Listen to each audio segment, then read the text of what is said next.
Hyderabad కూకటిపల్లిలో KPHP housing బోర్డులో గొలుసు దొంగను పోలీసులు అరెస్ట్ చేశారు.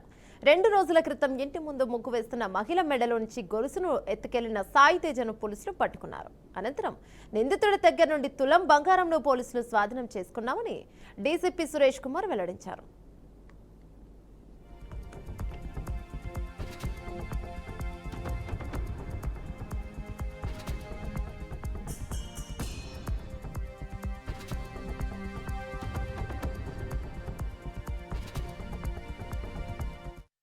సైబరాబాద్ కమిషనరేట్ పరిధిలో బాలనగర్ జోన్లో ఉన్నటువంటి కేపీహెచ్బి పోలీస్ స్టేషన్ లిమిట్స్లో ఈ నెల 12వ తారీఖున ఒక కంప్లైంట్ వచ్చింది. దాని ప్రకారం ఏంటంటే మార్నింగ్ 6:30కి ఒక 50 ఇయర్స్ లేడీ ఆవిడ ఇంటి ముందు ముగ్గేసుకుంటుండగా ఒక 26 ఇయర్స్ ఉన్నటువంటి ఒక వ్యక్తి వచ్చి చైన్ స్నాచింగ్కి ప్రయత్నించినాడు. ఆ పెనుగులాట్లో సగం 2 తులాల చైన్ ఉంటే 1 తులం ఆవిడ దగ్గర మిగిలిపోయింది, ఇంకొక తులం ఆ దొంగ తీసుకొని పోయినాడు అనేది కంప్లైంట్. దాంతో ఆ లేడీ పోలీస్ స్టేషన్కి వచ్చి కంప్లైంట్ చేసింది. ఈ లోపల డయల్ 100 కాల్ కూడా వచ్చింది.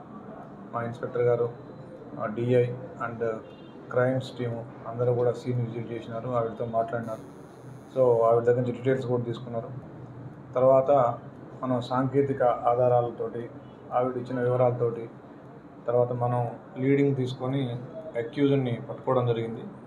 అక్యూజ్డ్ పేరు సాయి తేజ. ఇతని వయసు 26 సంవత్సరాలు. ఇతను ర్యాపిడో డ్రైవర్గా పనిచేస్తాడు. ఇతను ఏపీలోని వెస్ట్ గోదావరి జిల్లాకు చెందిన వ్యక్తి. ఇప్పుడు ప్రజెంట్గా కేపీహెచ్బి కాలనీలో ఉంటున్నాడు. సో ఇతను ర్యాపిడో డ్రైవర్గా పనిచేస్తూ బెట్టింగ్ వ్యసనానికి లోనే డబ్బులు సరిపోక ఏదైనా చేయాలని ఈ దొంగతనం చేయడం జరిగింది. మా వెరిఫికేషన్లో ఇతని మీద పాత కేసులు కూడా ఇప్పటివరకు తెలియలేదు.